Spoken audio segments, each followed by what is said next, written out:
Sa bridge sa Maine, ang artist na si David, ang kanyang asawang si Stephanie at ang kanilang 8 taong gulang na anak na si Billy ay sumilong mula sa isang malaking bagyo, na nagreresulta sa maraming pinsala sa ari-arian sa susunod na umaga. Sa pag-survey sa paligid ng kanilang ari-arian, natuklasan ni Billy ang pinsalang ginawa sa kanilang boathouse ng kanilang kapitbahay na Brent Street. Habang sinusuri ang bahay ng bangka, natuklasan ng pamilya ang isang misteryosong ambon na umaaligid sa lawa sa harap nila. Na tila nagmumula sa bundok sa kabilang banda, ngunit hindi nila ito masyadong pinag-isipan at nagpatuloy. Pumunta si David upang makipag-usap sa kanyang kapitbahay tungkol sa pangangalakal ng impormasyon sa seguro, upang masakop ang mga pagkukumpuni sa boathouse. Sa pag-uusap na yun, natuklasan niya na ang kotse ni Brent ay naduraj ng isa pang puno sa panahon ng bagyo at bilang isang pabor na nagtutulak kay Brent sa bayan kasama ang kanyang anak sa backseat. Sa kanilang pagpunta sa bayan, nagmamaneho sila sa pamamagitan ng ilang kaina-hinalang sasakyang militar na papunta sa tapat ng kanilang daan. Pagkatapos ng mapangwasak na bagyo kagabi, maraming tao ang pumunta sa supermarket para bumili ng mga pamilihan, kasama nila si David, ang kanyang anak at si Brent. Biglang maririnig ang tunog ng mga sirena, habang ang mga sasakyang militar at mga sasakyan ng pulis ay sumusugod sa tindahan. Isang matandang lalaki na nagngangalang Dan Miller, ang patakbong pumasok sa tindahan na duguan ang ilong. Sumisigaw na may kung ano sa ambon at kinuha nito ang isang binata. Inisip ng mga tao na siya ay baliw. Ngayon dahan-dahan, ngunit tuloy-tuloy, nagsimula ang isang ambon sa paligid ng tindahan at isang biglaang lumindol, na nagpasindak sa lahat ng mga tao. Nag-aatubili silang umalis sa tindahan pagkatapos ng nangyari, ngunit isang babae ang nagpatuloy sa pakikipagkita sa kanyang mga anak na babae. Iniwan niya silang mag-isa, hinayaan ang nakatatandang isa, na 8 taong gulang, na alagaan ang nakababata. Nag-aalala siya sa kanila, dahil minsan ay nakakalimutan ng nakakatanda na tingnan ang kanyang kapatid. Dahil walang tatanggap na sumama sa kanya, nagpasya siyang umalis mag-isa at pumunta sa ambon, kung saan hindi na siya muling nakita. Ang mga grupo ng mga tao ay nagsimulang bumuo, na kung saan ay makipag-usap tungkol sa magandang lumang panahon. Isang pagsisikap na huminahon. Sa paghahanap ng mga kumot para sa kanyang anak, sinabihan si David na hanapin sila sa logang dock ng manager ng tindahan sa lahat ng linggo. Sa sandaling pumasok siya sa pantalan sa pamamagitan ng pintuan sa likod, natuklasan niya ang isang hindi gumaganang emergency generator na lumilikha ng maraming usok at nagpas siyang patayin ito. Sa tahimik na kadiliman, biglang nakarinig si David ng kakaibang ingay na nagmumula sa likod ng pintuan ng garahe, na parang may tumutulak dito. Nang bumalik siya sa loob upang sabihin sa isang grupo ng mga lokal na lalaki ang tungkol sa ingay, hindi sila naniwala sa kanya. Sa halip ay nagpasya na buksan ang pinto upang ayusin ang generator. Nagsimula siyang makipagtalo sa mga tag-aron na sinasabing hindi ligtas doon. Nagalit yun sa isa sa mga lalaking nag-akusa kay David na minamaliit sila at naniniwalang sila ay bobo. Laban sa payo ni David, ang bagger boy na si Norm, na sinusubukang patunayan ang kanyang katapangan, ay binuksan ang pinto ng garahe. Ngunit agad itong sinalubong ng isang gal-ami na nilalang na humawak sa kanyang binti. Sinubukan ni David at Ollie na hilahin siya mula sa pagkakahawak ng halimaw, ngunit hindi ito nagawa na nagresulta sa pagkamatay ng bata. Ang iba naman ay halos hindi makaalis sa nilalang at pinutol ang isa nitong gal-ami gamit ang palakol bago isara ang pinto. Habang pinag-uusapan kung dapat ba nilang sabihin ang totoo o hindi sa lahat ng tao sa tindahan, napagtanto nila na hindi ito ligtas sa loob gaya ng iniisip nila. Kahit sabihin na sa mga customer ang nangyari sa logang dock, hindi pa rin sila makapaniwala at pinagtawanan na lang ang lahat na para bang isang masamang biro. Ang kanilang mga opinyon ay nagbago, gayunpaman, pagkatapos na ipakita sa kanila ang patunay sa anyo ng isang gal-ame na nagawa nilang putulin. Matapos kumpirmahin ng may-ari ng tindahan ang pagkakaroon ng banta, inutusan nina David at Ollie ang mga customer na harangin ang mga bintana sa harap ng tindahan. Si Mrs. Carmody, isang relihiyosong panatiko, ay nagsimulang mang-aral tungkol sa isang nalalapit na Armageddon at kung paano ito ay araw ng paghukom, mahirap sa kanila ng Diyos, na nakakatakot sa mga bata sa tindahan.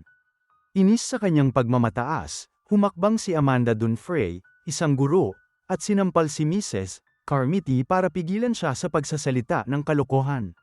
Sa kawalan ng paniniwala sa pagkakaroon ng anumang mga halimaw, isang grupo ng mga nag-aalinlangan, na pinamumunuan ni Brent Norton, ay nagpasya na umalis sa tindahan sa pag-asang maghanap ng pagliligtas sa labas. Sinubukan ni David na makipag-usap kay Brent, na sa huli ay lalong nagalit sa kanyang kapitbahay. Sa pag-asang makakuha ng ilang armas, nagboluntaryo ang isa sa mga lokal na bayan na lumabas at subukang kumuha ng shotgun mula sa truck ni Embers.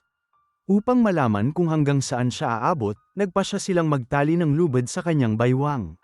Habang naglalakad ang grupo sa ambon, ang lubid ay nagsimulang mahayla ng mabilis sa ilang sandali, bago ito tuluyang huminto. Napuno ng katahimikan at takot ang silid, sinimulan ni David na hilahin ang lubid pabalik sa bawat pulgada, na inaasahan na ang pinakamasama. Sa isang sandali, nagsimulang lumitaw ang dugo sa kabilang bahagi ng lubid, na inihayag nito ang pinakaibabang bahagi ng katawan ng biker. Napabuntong hininga ang buong tindahan. Ngayong nakita na ng mga tao. Patunay, sinimulan nilang seryosohin ang banta.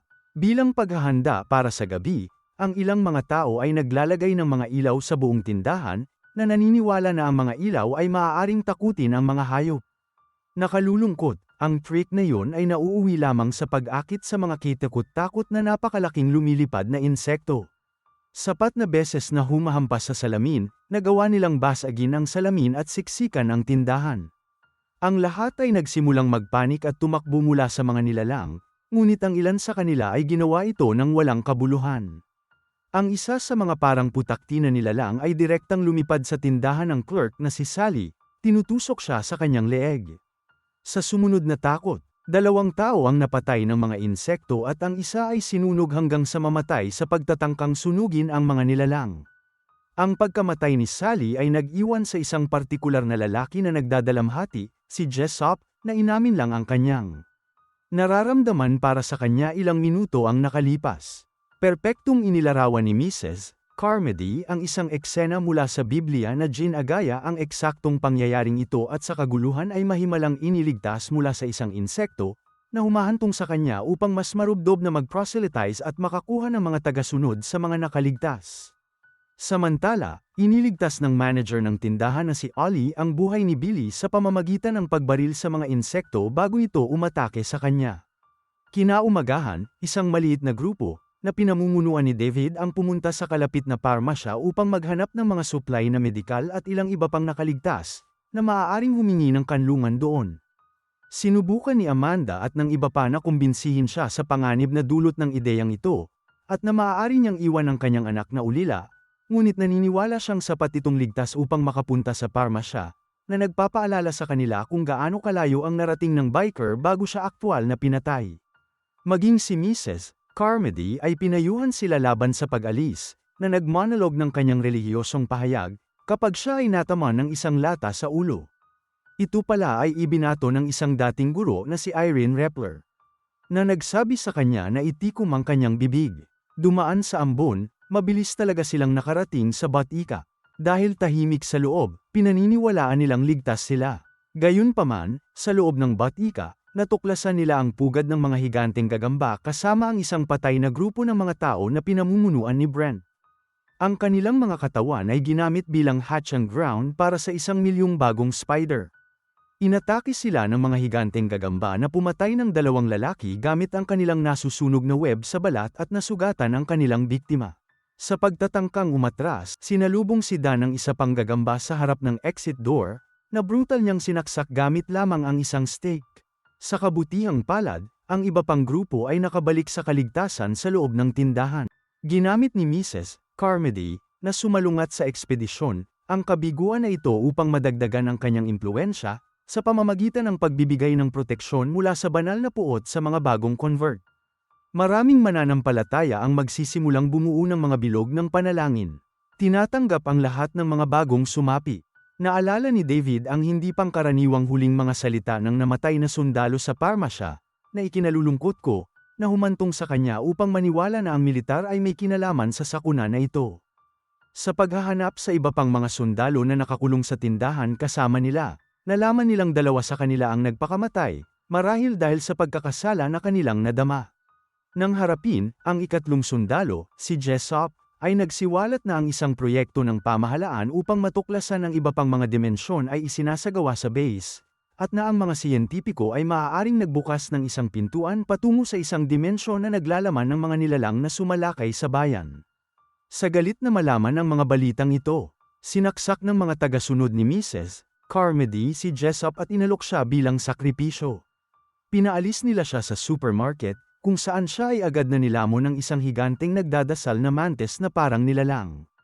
Matapos maranasan ang mga ganitong traumatikong eksena, hiniling ng anak ni David na si Billy sa kanyang ama na ay pangako sa kanya na hindi siya hahayaang kunin siya ng mga halimaw.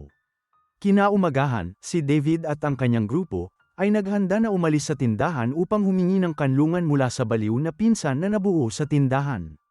Habang ang lahat ay tulog pa, sinubukan nilang pumunta sa harap ng pintuan, ngunit sinalubong sila roon ni Mrs. Carmody. Siya ay nag-aangkin na siya ay sisidlan ng Diyos at nangangaral tungkol sa Diyos na nangangailangan ng isang hain ng dugo upang masiyahan, na naglalarawan sa kanya bilang isang halimaw. Hinihiling niya na ihatid si Billy bilang susunod na sakripisyo. Sa kaguluhan, handa si David na labanan siya upang protektahan ang kanyang anak, gayunpaman, pinatay muna siya ni Ali, sa kanyang galit sa pagkabaliw.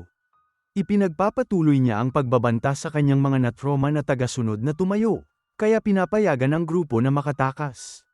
Sa kabila ng kanyang pinakamahusay na pagsisikap, siya at ang dalawang iba pa ay nilamon ng mga nilalang, habang sinusubukang makapunta sa van ni David. Buti na lang at least nakatakbo si Bud pabalik sa loob ng tindahan.